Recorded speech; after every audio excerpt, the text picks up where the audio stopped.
Hello, welcome to botany class. So,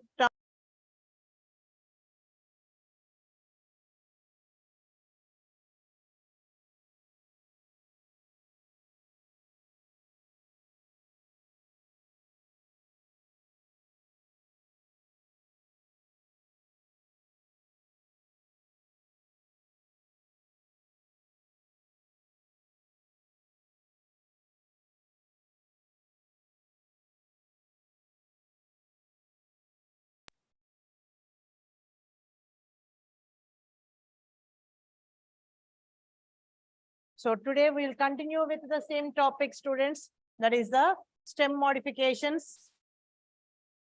So, yesterday we have seen stem modifications. So, just I'll brief again this and we will continue with the current topic. Okay. So, stem modifications means when the stem is modified to do some special functions in it. That is called as the stem modification. And the stem modifications are of three different types.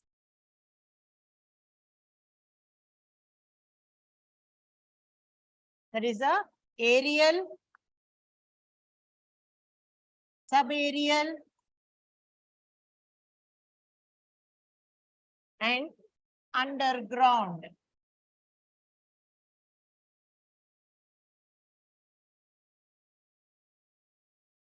Aerial, subaerial, and underground stem modifications. So the first one is the aerial stem modification. What is meant by aerial stem modification? When the aerial part of the stem, that is the buds and the entire stem or the branches in it, which are changing to do some other functions, are called as the aerial stem modifications. So in this aerial stem modifications, they are again of 4 different types. The first one is the stem tendrils.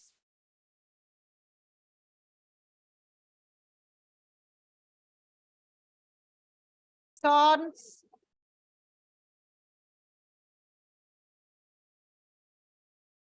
Pillowclade. And bulbil.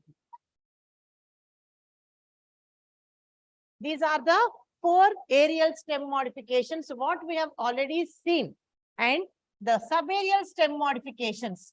What is meant by subaerial stem modification? When the stem is growing, 1/4 part of the stem is under the soil and 3/4 will be above the soil. That is called as the subaerial stem modification. So in this subaerial stem modification, these are again of the 4 different types.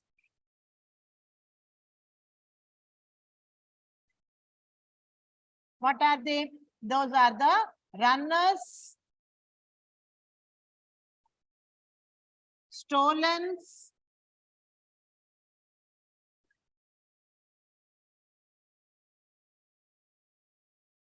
suckers, and offset. These are the subaerial stem modification. And the last one is the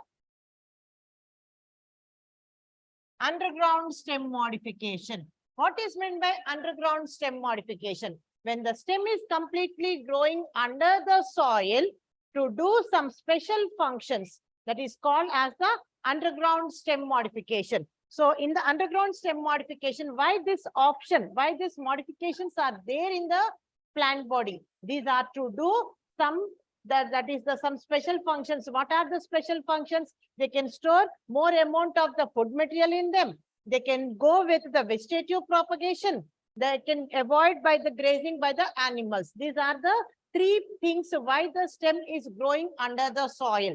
And these underground stem modifications are again of 4 types. The first one is the rhizome, core, stem tuber,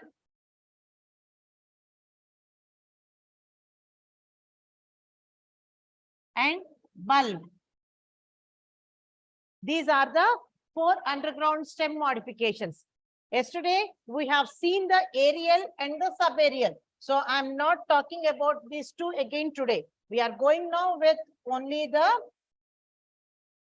underground stem modifications.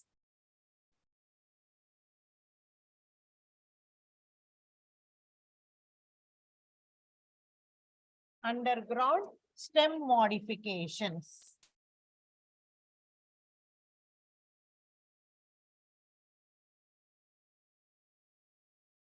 So in this, the first one is the rhizome.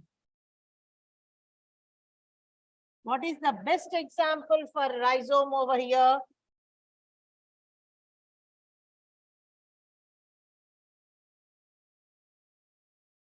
Ginger. Ginger is the best example for rhizome. So how it looks and what we have to write over here. Here we have to draw the diagram also for ginger.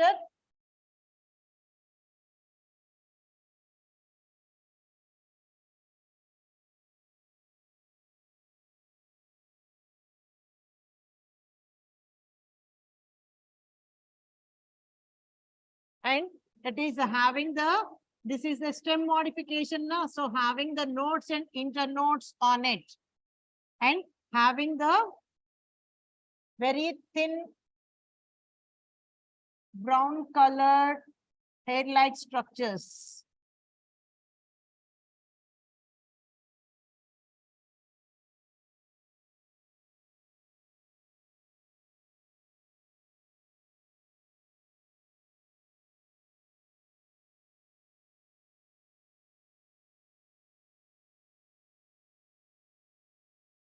So what we have to write?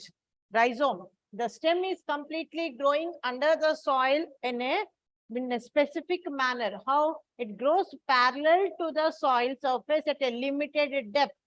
And the stem is, and the second point, what we have to write in this, stem is highly branched, having one terminal apical bud, and the scale leaves are small, thin brown colored scale leaves which are present on the nodal regions. This much we have to write in the theory and we have to draw this diagram.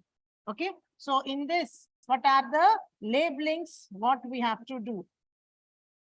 These are the scale leaves.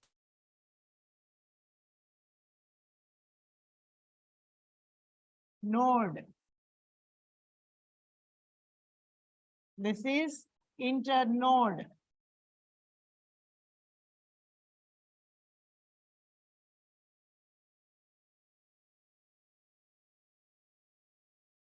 Like this, we have to give the small labelings. Only one or two labelings are sufficient to give in this.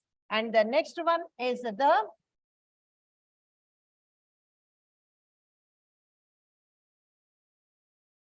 core. So what is meant by core? This is the same underground stem modification. Now, no need for us to write the stem modification over here, underground. So how it grows? It is, if the stem is growing vertically under the soil at a limited depth. This is the first and the foremost sentence. What we have to write for the core, and for the rhizome, what we have to write? The stem is growing horizontally under the soil at a limited depth. This much we have to write for the rhizome, and for the core, stem is growing vertically under the soil at a limited depth. Okay. Then the example. What is the example over here? Example is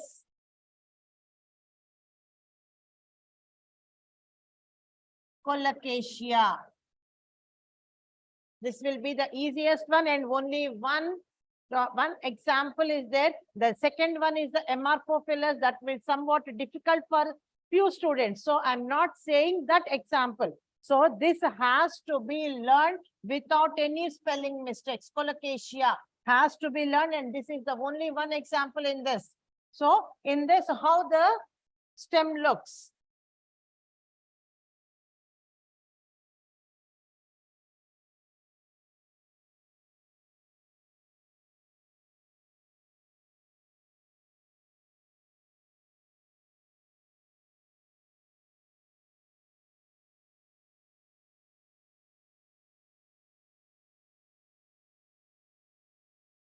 is growing under the soil at a limited depth, I said, and at a limited depth having the branch, one single branch, not more than one. Very rarely we will see the another branches. And these are the nodes, horizontal lines, and the nodes are covered with long brown colored hair-like structures. And the branch in this, we have to give the labeling only, not in the writing part. Okay. In the labeling, we have to give the labeling this as the daughter corm.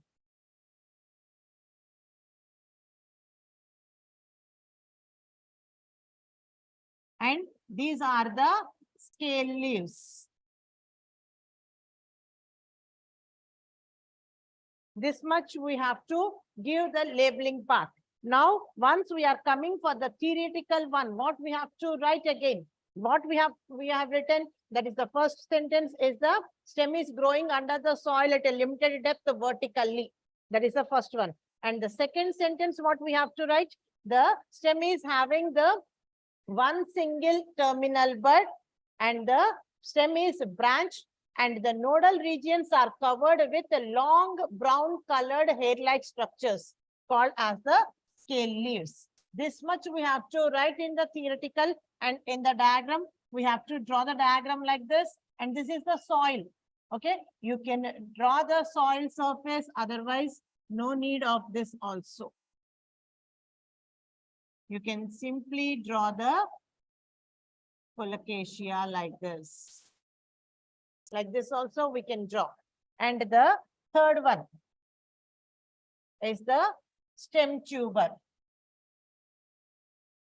So what is the example, best example for stem tuber?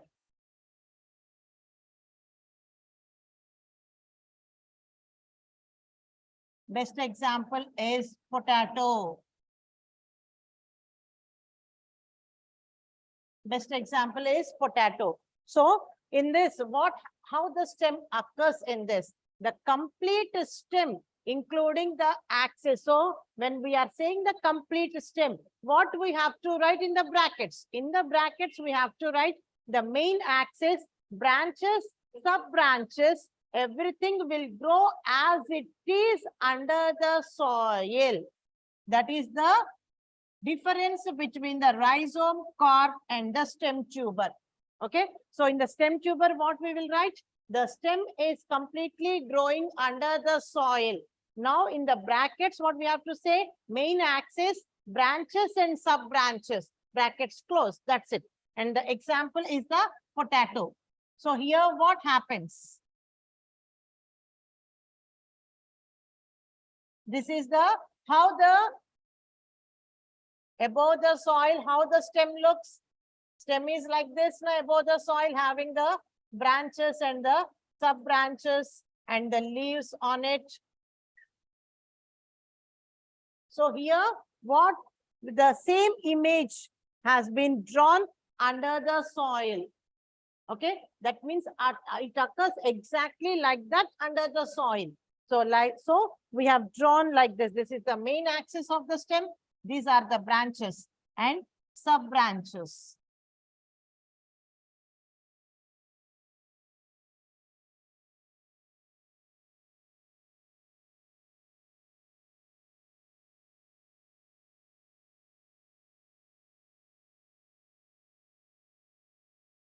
And where the stem is showing the tubers.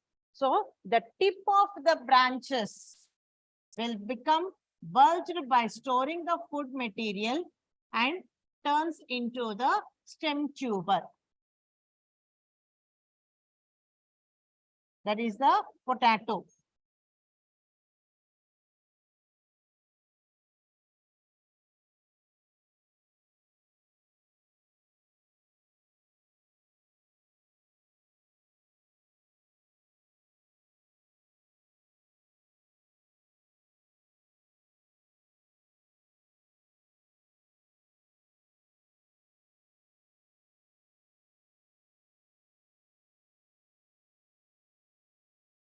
So this potato is also, this stem tuber is also a part of the stem. So it is having the nodes and internodes on it. So where are the nodes and internodes on this stem tuber? If this is the stem tuber, on the potato, we will see the small dot-like structures. These dots are nothing but the nodes, and each and every node should be covered with the scale leaves. So here, about to this, a scar-like structure we will see on the potato. These are the scale leaves. So the stem is growing under the soil, including the main axis, branches and sub-branches. The tips of the branches will become bulged by storing excess amount of food material in it. On this, that becomes the stem tuber. It is having the nodes as a dot and the scale leaves like a scar on it, which looks like the eye and the eyebrow. So we will call them as the potato eyes of a potato. This is the one node and the internode. Okay. And the next one is the last one in the underground stem modification, that is bulb. So what is the example for bulb? Bulb example is Allium cepa, onion.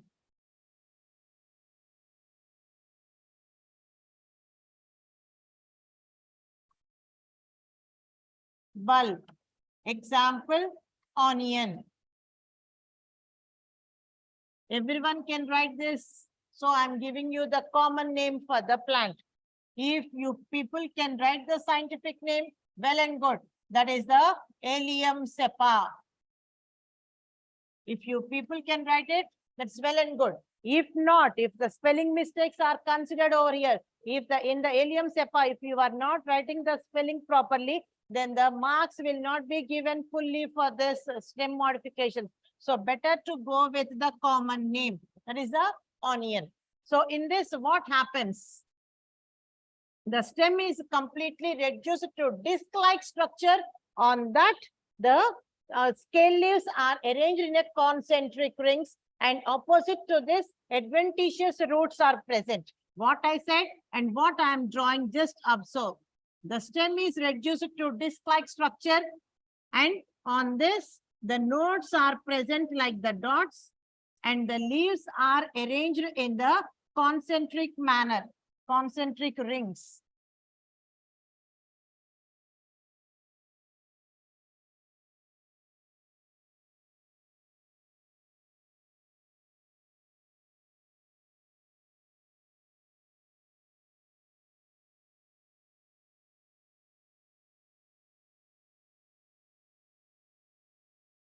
And opposite to this, adventitious roots are present. This is the one what we have described, what we are showing in the diagram. So the labeling is must. Adventitious roots,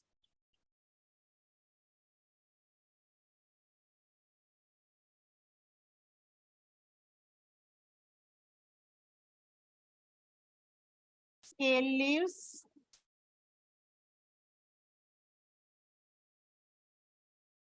so for the stem, we have to write it as disc-like stem. This is most important one when we are writing the labeling part in the onion, in the Allium cepa itself. And the entire stem, entire scale leaves will be storing the food material in the form of, they are storing the food material in the form of water. In all other stem modifications, we will see the stored food material is in the form of the solid food material, that is the starch or any other thing. But only in the bulb, Allium cepa, the water is the most important one, which is stored as a food material in the bulb.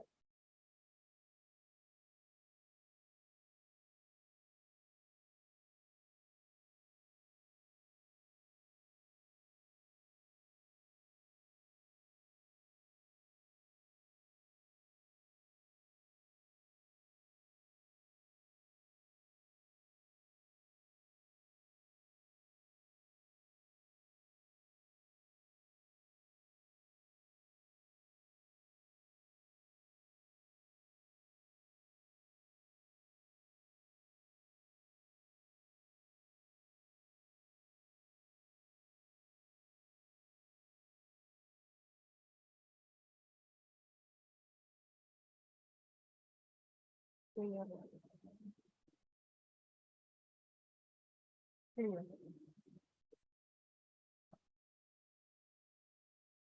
Yeah.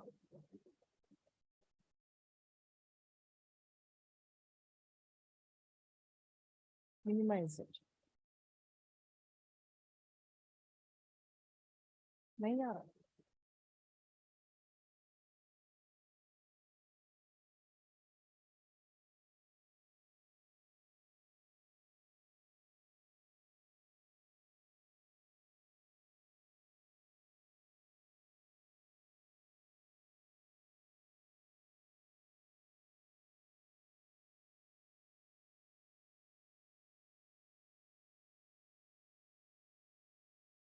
आ रहा.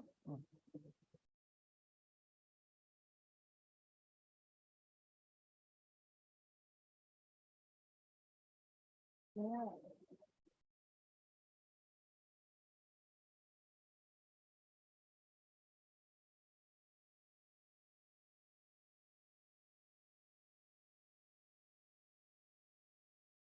Yeah. Now you can see the complete stem modifications, how to draw the flow chart before starting the answering. That is the explanation part only. So if we are thorough in this flow chart, then the answering technique will be the very easy one. And with this also, you can score nearly 1.5 mark. If you have given the examples here itself, then it will be the another best one.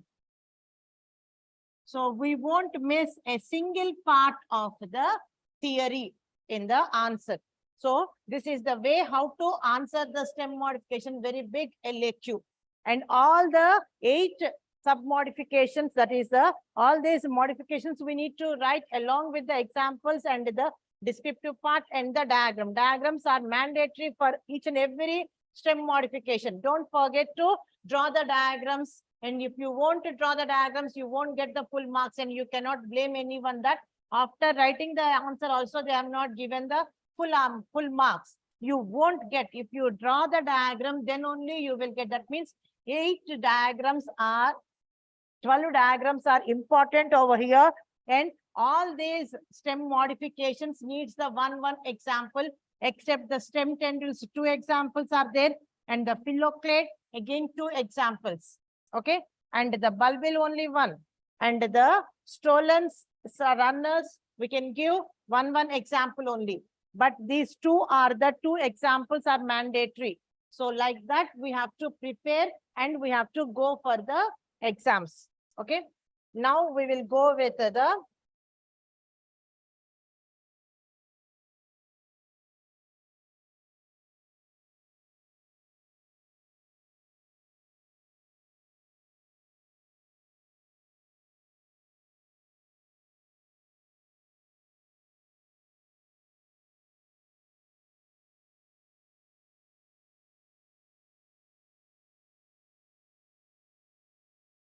yes.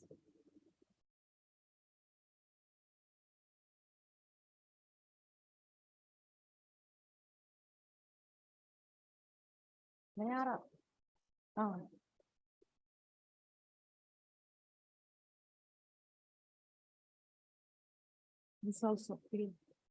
Examples clear. Whiteboard. It's not coming. Over.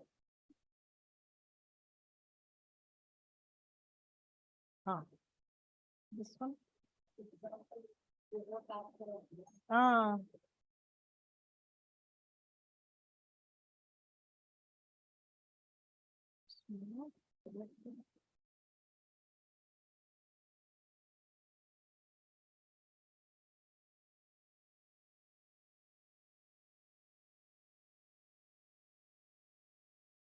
Now we will move to the next topic.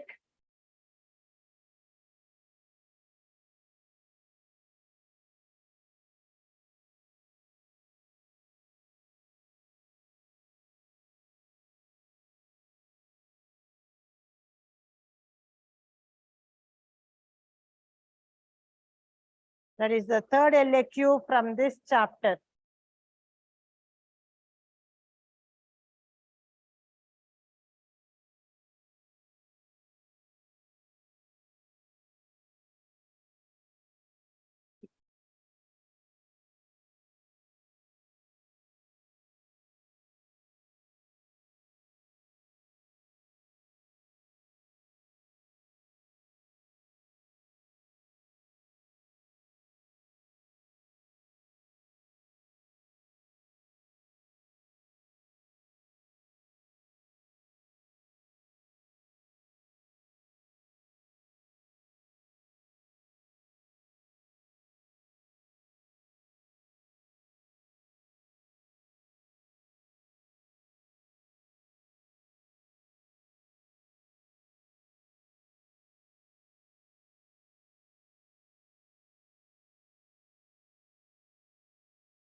Yeah.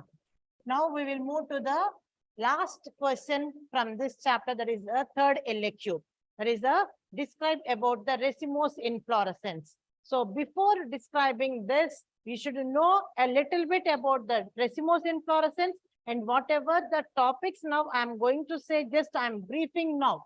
Okay. So the first one is the racemose inflorescence.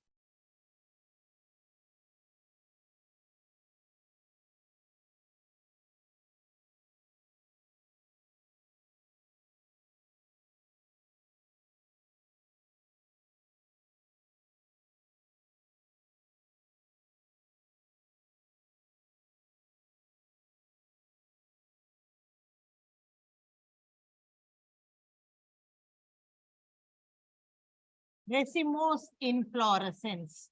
What is meant by racemose inflorescence? That's the first one, what we know before going to the question itself.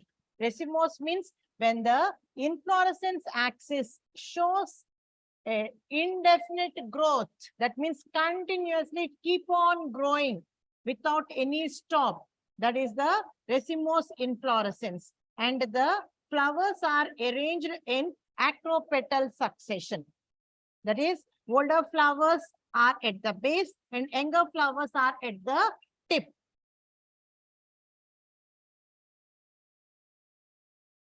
That is the racemose inflorescence, what we will say. So the size has to decrease. So we have to give the number 1, 2, 3, 4, 5, 6, 7. That is the racemose type of inflorescence. If the inflorescence axis is not branched, then it is considered as the simple inflorescence. When the inflorescence axis is showing the branches, and on the branches again the flowers are arising, that is the composite type of inflorescence. Complex type of inflorescence. Okay, so simple, complex, what we will say in the racemose inflorescence itself. So before going to the answer, should know what is meant by simple inflorescence, what is meant by compound inflorescence. When the inflorescence axis is branched, then that is considered as the complex inflorescence. Okay, and in this inflorescence, the acropetal succession. Acropetal succession means when the older flowers are at the base and younger flowers are at the tip. That is the acropetal succession. And all the flowers in the racemose inflorescence are bracteate. So we have to draw the bracts at the base of the inflorescence, base of the flower. And all the flowers are the pedicelated. That means stalk of a flower is considered as the pedicel. So all the flowers are pedicelated, bracteated. This is the common one. And in some plants, again, the arrangement will be the acropetal. Bracts are present, but the pedicel is absent. So whenever pedicel is absent, we have to call the flowers as the sessile flowers. That means how they are arranged without any stalk. They are going to be attached to the inflorescence axis like this, but the arrangement is acropetal such that is the older flowers are at the base, younger flowers are at the tip, and the bracts are present, but stalk of a flower is absent. So that type of inflorescence is the sessile inflorescence. So in the racemose inflorescence, only two types are there: pedicelated racemose inflorescence and the sessile racemose inflorescence. So both we have to describe in the, when they have asked the question as the, write a short note on the racemose inflorescence. They didn't mention about the pedicelated, otherwise the sessile type. So both we have to write over here. So in each and every part, we are having three different types. So all together, we have to write over here. Now, here also a simple flow chart will be present for the racemose inflorescence. So how to do this? Racemose inflorescence. So the racemose inflorescence is basically of two types. So what is the first one? What we have to write for the racemose inflorescence? When the inflorescence axis is showing complete, that is the indefinite growth and having branched or unbranched structures, and the flowers are arranged on it with the pedicelated or sessile manner. That is called as the racemose inflorescence. Again, the racemose inflorescence is basically of two types. Racemose pedicelated inflorescence and racemose sessile inflorescence. So, pedicelated inflorescence. What is meant by pedicelated? The stalk of the flower. Okay. So, again, in the pedicelated inflorescence, it is divided into three different types again. The first one is the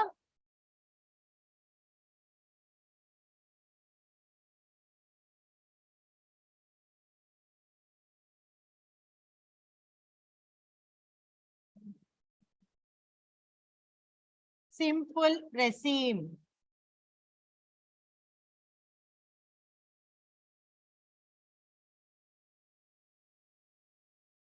Simple raceme. And second one is the corymb. And third one is the umbel.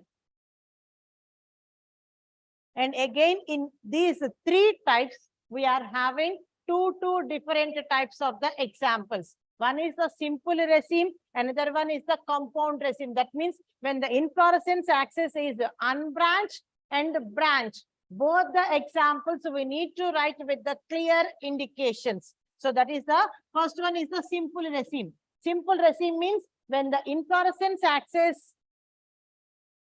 is having the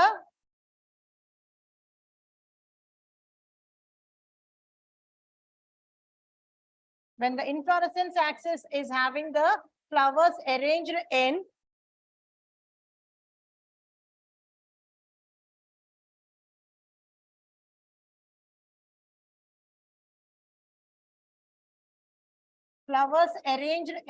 acropetal succession. Arranged in acropetal succession and bracteated flowers.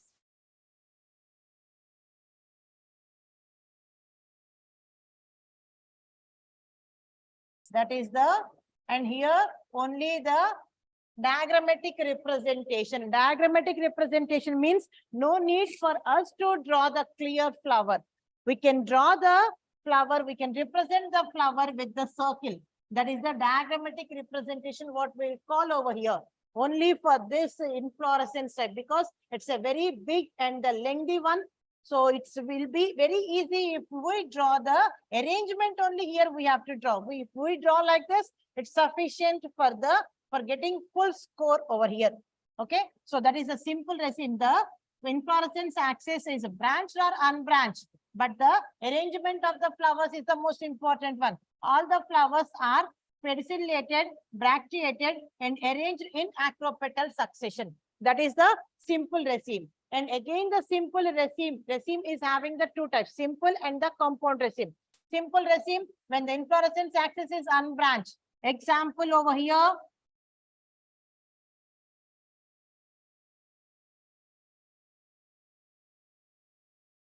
An example for the simple raceme is the crotalaria. And the compound raceme.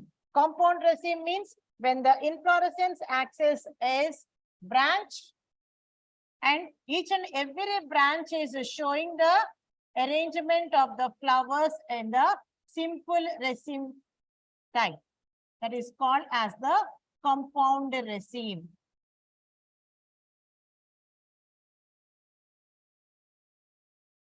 All the flowers are bracteated, pedicelated, older flowers are at the base and younger flowers are at the tip. So when the inflorescence axis is a branch and each and every branch is showing the arrangement of the flowers as the simple raceme, that is the one that is the best example here is Mangifera for the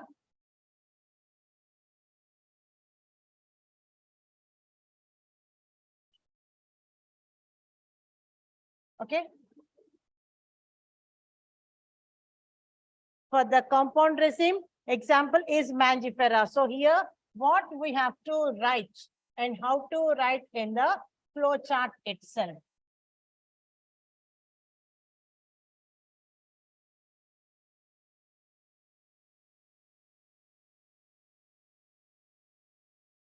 In the flow chart, if we have written the resin, okay, and in this simple and compound, that is the Crotalaria and Mangifera. Both the examples. So here it's the simple one, simple resin, and this is the compound resin. We have to show the thing like the simple resin and the compound resin. And next comes the corymb. In the corymb means how the inflorescence looks over here. The inflorescence is having the inflorescence axis and the flowers are pedicelated, bracteated. So, and the arrangement is also just like the acropetal succession. But what is the difference between the racemose and the corymb type? In the corymb, the older flowers are having the long pedicel and the younger flowers are having the short pedicel, so that they will attain the same height at the tip. That is the corymb. So like this, only the older flowers are having the long pedicel and the younger flowers are having the short pedicel, so that they will reach the tip and at the same height. That is just like the umbrella type. That is the corymb type. So here, this is the first flower, second, third, fourth, fifth, sixth. Like that, they will be arranging over here on the inflorescence axis. That is the corymb type. So when the simple corymb, again the corymb is of two types, simple corymb and the compound corymb. Simple corymb means when the inflorescence axis is not branched. That is the simple corymb. Example, cassia. And compound corymb. Example, cauliflower. Where inflorescence axis shows the branching. So here, inflorescence axis shows the branching, and each and every branch will have the simple corymb type of flowers. That is called as the compound corymb. Cauliflower.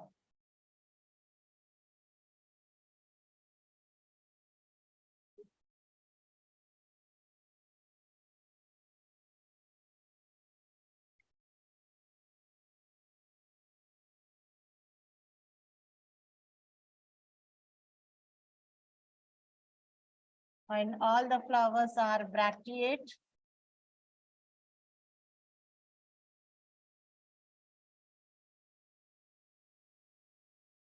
And here we have to draw the flowers.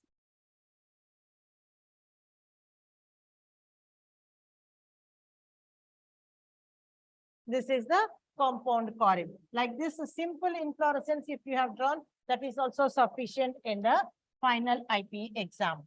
And now comes with the last one in the pedicelated racemose inflorescence, that is the umbel type.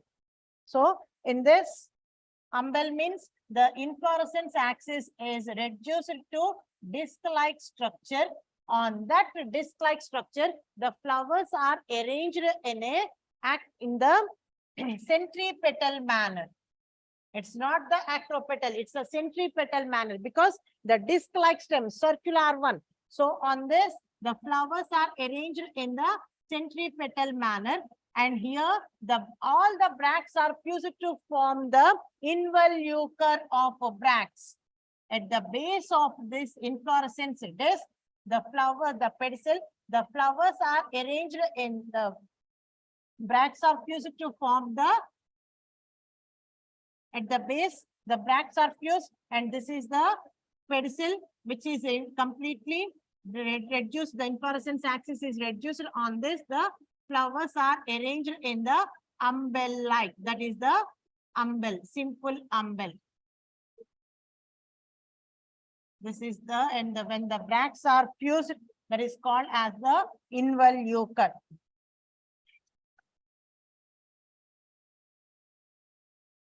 Involucre of bracts.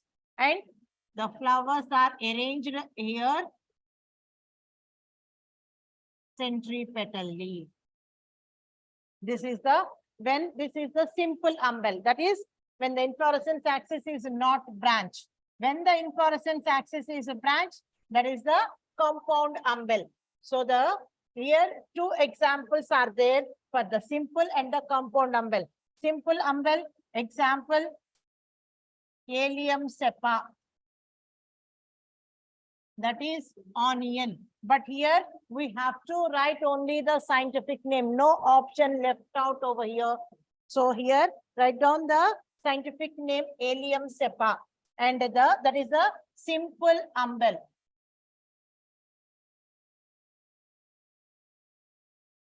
And the compound umbel. Example, Apiaceae family members. Apiaceae family members. That is a carrot comes over here, or else we can write the coriander also. Whatever you feel free, you can write, because carrot can be written very easily without any spelling mistake. So you can write in the Apiaceae family members, carrot as an example. That is the compound umbel, where the inflorescence axis is a branch, and each and every branch is having showing the arrangement of the flowers as the simple umbel type. That is called as the compound umbel. Example, Apiaceae family members. And in this compound umbel, the bracts and the bracteoles all are fused together to form involucre and involucre of bracteoles. Involucre and involucre.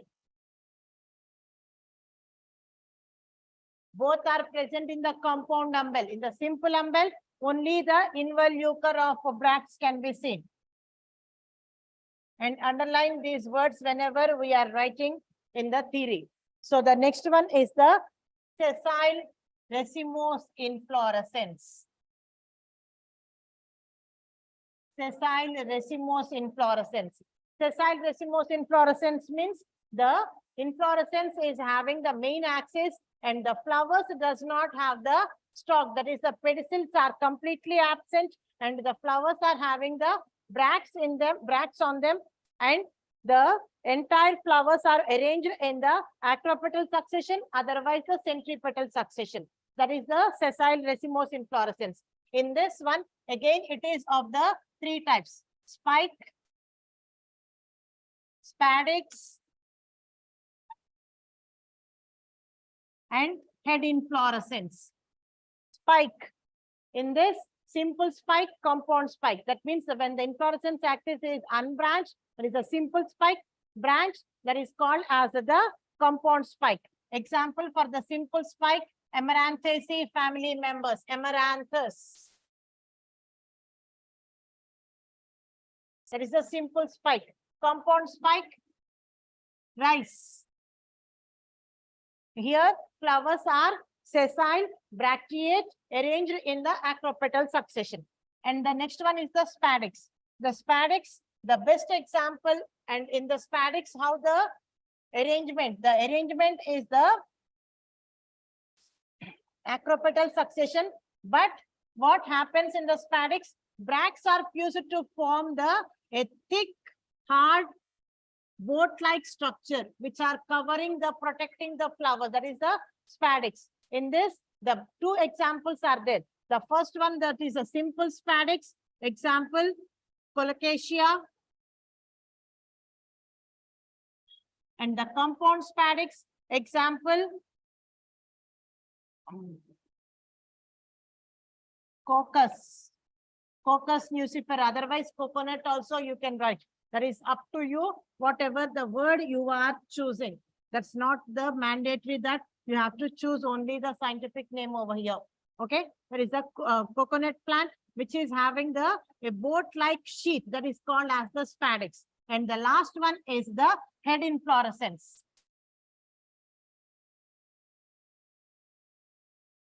In the head inflorescence, the flowers are arranged on the disc-like peduncle, disc-like head inflorescence. Okay, inflorescence axis is reduced to disc-like structure. On this, the flowers are arranged in the centripetal manner. Here the flowers are does not have the pedicel, but the bracts are present, and the unisexual flowers or bisexual flowers can be seen. So the best examples you have to write here is the sunflower and chrysanthemum. If you don't know this word spelling, then better to go with the tridax. You can write two examples, sunflower and the tridax as the head inflorescence. So with this, we can finish off the racemose inflorescence. So we have finished the 3 LQs in the chapter number 5. That is the morphology. That means out of these 3, 1 LQ is mandatory in the IP exams. So you can prepare with only 1 LQ, and the SQs we can prepare. So that will be easy one for the supplementary exam candidates who has to clear that exam, that is botany exam, botany paper 1. Okay, and we will meet you tomorrow at the same time with the same channel. That is the MS Educational Academy. Right. Thank you.